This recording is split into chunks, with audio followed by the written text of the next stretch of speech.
Hello student, good morning all of you. Student, आज मैं आपको संस्कृत में कर्ता कारक पढ़ाने जा रही हूँ। जैसा कि आपने फर्स्ट वीडियो आपने देखी होगी, कारक व्याकरण कारक बोध।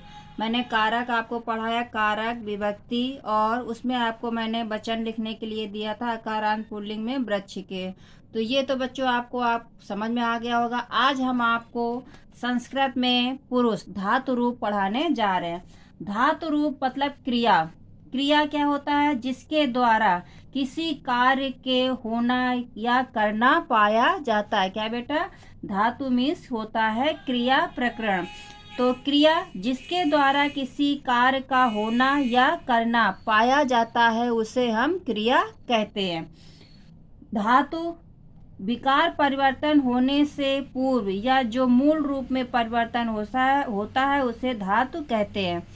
अब बेटा, जैसे आपने संस्कृत में भी पढ़ा, हिंदी में भी पढ़ा कि वचन 3 ही प्रकार के होते हैं, प्रथम पुरुष, मध्यम पुरुष और उत्तम पुरुष। तो संस्कृत में पुरुष 3 प्रकार के होते हैं और हिंदी में भी आपके 3 ही प्रकार के होते हैं। तो देखिए, प्रथम पुरुष में प्रथम पुरुष, मध्यम पुरुष, उत्तम पुरुष। प्रथम पुरुष में बेटा क्या होता है? पहले तो आप देखिए, पुरुष संस्कृत में पुरुष 3 प्रकार के होते हैं। तो पुरुष में क्या होता है? कहने वाले या सुनने वाले या जिसके विषय में बात कही जाती है। कहने वाले, सुनने वाले या जिसके विषय में बात कही जाती है उस संज्ञा अथवा सर्वनाम को पुरुष कहते हैं। ये तो आपको समझ में आया कि पुरुष किसे कहते हैं। भाई पुरुष तो हमने पढ़ा कि संस्कृत में पुरुष 3 प्रकार के होते हैं, लेकिन पुरुष होते क्या? तो बताया मैंने, कहने वाले, सुनने वाले या जिसके विषय में बात की जाती है उस संज्ञा अथवा सर्वनाम को पुरुष कहते हैं। अब पुरुष 3 प्रकार के होते हैं, प्रथम पुरुष, मध्यम पुरुष और उत्तम पुरुष। प्रथम पुरुष में क्या होता है? बहुत ध्यान से देखिएगा वीडियो को। जिसके विषय में कुछ कहा जाए। क्या? जिसके विषय में कुछ कहा जाए वह प्रथम पुरुष कहलाता है। इसे अन्य पुरुष भी कहते हैं। सभी संज्ञा पद अथवा तत्व मीन्स वह, सह मीन्स वह, किम मीन्स कौन, यत मीन्स जो, भवत मीन्स आप आदि सर्वनाम पदों की गणना की जाती है। या इस तरह से कहते हैं जिसके संबंध में बात की जाती है। जिसके संबंध में बात की जाती है, जैसे मीन्स सह मीन्स होता है वह, तो मीन्स वे दोनों, ते मीन्स वे सब। ये सब किसमें आते हैं? प्रथम पुरुष की गणना में आते हैं। दूसरा आया, ये आपको इतना क्लियर हुआ, प्रथम पुरुष। ठीक है। दूसरा आता है मध्यम पुरुष, जिससे बात की जाती है, जैसे तुम मीन्स तुम। तुम को संस्कृत में कहते हैं तुम, और तुम दोनों को कहते हैं युवाम, युवाम, तुम दोनों, वे सब। तो अब मैंने आपको बताया मध्यम पुरुष, या इस तरह से हम अपनी बात को कहते हैं जिससे बात कही जाती है या जो बात को सुनता है। मध्यम पुरुष में जिससे बात कही जाती है या जो बात को सुनता है वो मध्यम पुरुष कहलाता है। मतलब सिर्फ 2 ही लोग आपके पास होते हैं, या तो कहने वाला होता और या सुनने वाला। 2 ही लोग वार्तालाप कर रहे होते, तो उसको हम क्या कहते हैं? मध्यम पुरुष।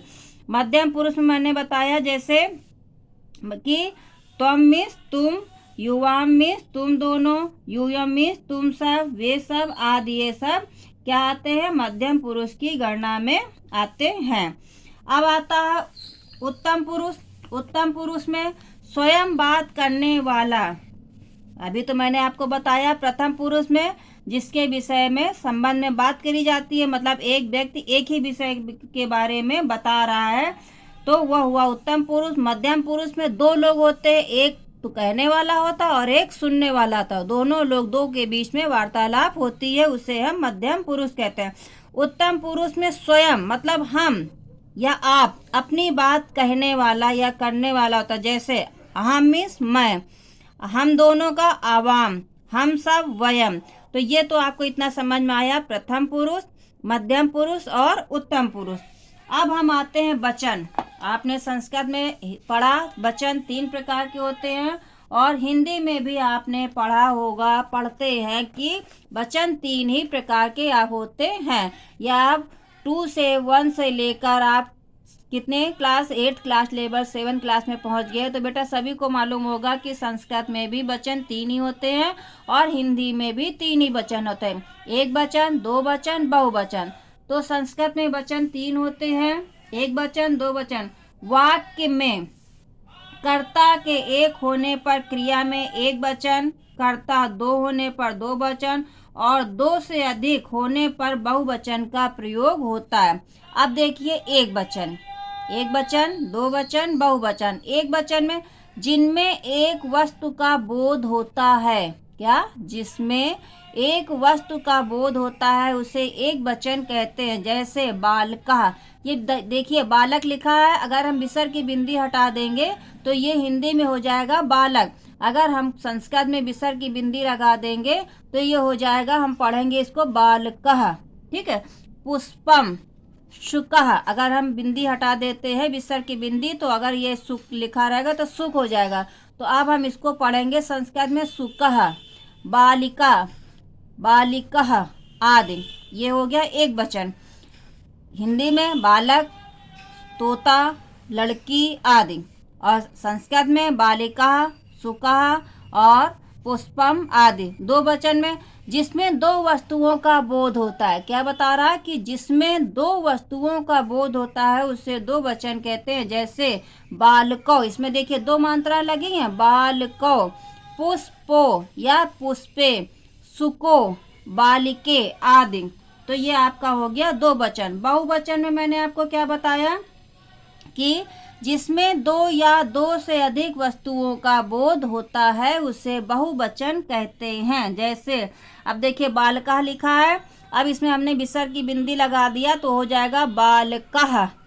पुष्पाणि, एक वचन है, नहीं है, बहुवचन है, मतलब बहुत सारे फूल है। सुका, एक तोता नहीं, ये ऊपर देखिए सुका एक है और यहाँ पे दो है, तो यहाँ पे और यहाँ पे दो मात्रा है, सुका, सुको, सुका, तो ये हो गया बहुवचन। बालिका, ये देखिए यहाँ पे बालिका एक वचन, बालिको दो वचन, दो है तो दो मात्राएं, बालिका बहुवचन है तो यहाँ दो मात्राएं, मतलब मात्रा लगने के बाद विसर्ग की बिंदी लगी है आदि।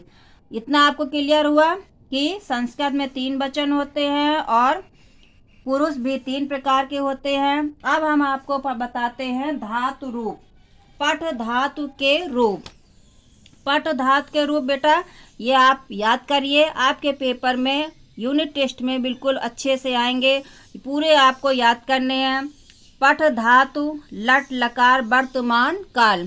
तो पुरुष में मैंने बताया आपको प्रथम पुरुष, मध्यम पुरुष, उत्तम पुरुष। वचन मैंने बताया एक वचन, दो वचन, बहुवचन, ये भी हमने आपको क्लियर किया। अब पठति, पठतः, पठन्ति। मध्यम पुरुष पठसि, पठतः, पठत। उत्तम पुरुष पठामि, पठावः, पठामा। ये आपको इतना क्लियर हुआ। अब ये तो आपको याद करना। अब इस तरीके से आप इसको याद करेंगे कि जैसे देखिए प्रथम पुरुष में मैंने पुरुष बताया, प्रथम पुरुष वचन एक वचन, दो वचन, बहुवचन। प्रथम पुरुष में पठते मीन्स पढ़ता है, कौन पढ़ता है, सह पठते। सह मीन्स एक ही पढ़ रहा है तो क्या हुआ, सह पठते, वह पढ़ता है। पठता मीन्स दो वचन है तो दो मात्रा लगेगी तो, मैंने बताया था इसका कि तो पठता, दो पढ़ते हैं। यहाँ एक पढ़ता है तो सा पठत, वह पढ़ रहा है। अगर दो है तो यहाँ पे हमने आपको किया तो पढ़ता, दो पढ़ते हैं। बहुवचन में आपका आया ते पठनते, वे सब पढ़ते हैं। ते पठंत मतलब तानी ते पठनते, वे सब पढ़ते, एक वचन नहीं है, बहुवचन है, बहुत सारे पढ़ते हैं। मध्यम पुरुष में तुम पठसे, तुम पढ़ते हो, मतलब मध्यम पुरुष हुआ तुम। मैंने बताया कि आपके लिए एक और दो के बीच में होता कहने वाला और सुनने वाला, तो क्या हुआ, तुम पठसे, तुम पढ़ते हो। पठता, तुम दोनों पढ़ते हो। पठता, तुम सब पढ़ते हो। पठामि, उत्तम पुरुष मैं पढ़ता हूँ। अहम पठामि, पठावा हम दोनों पढ़ते हैं। पठामा हम सब पढ़ते हैं। तो बेटा ये तो आप पूरा ऐसे याद करेंगे। इस तरह से पठति पठता पठंस, मध्यम पुरुष पठसि पठता पठत, उत्तम पुरुष पठामि पठाओ पठामा। हम इसमें से आपकी एक वचन की पूरी लाइन भी सुन सकते हैं या मध्यम पुरुष की मध्यम पुरुष का पठता है, एक वचन, दो वचन, बहुवचन, एक विभक्ति पूछ सकते हैं। बेटा आप इसको याद करिए और कॉपी में नोट करिए, जिसका वर्क अनकम्प्लीट है उसको आप काम कंप्लीट करिए। धन्यवाद।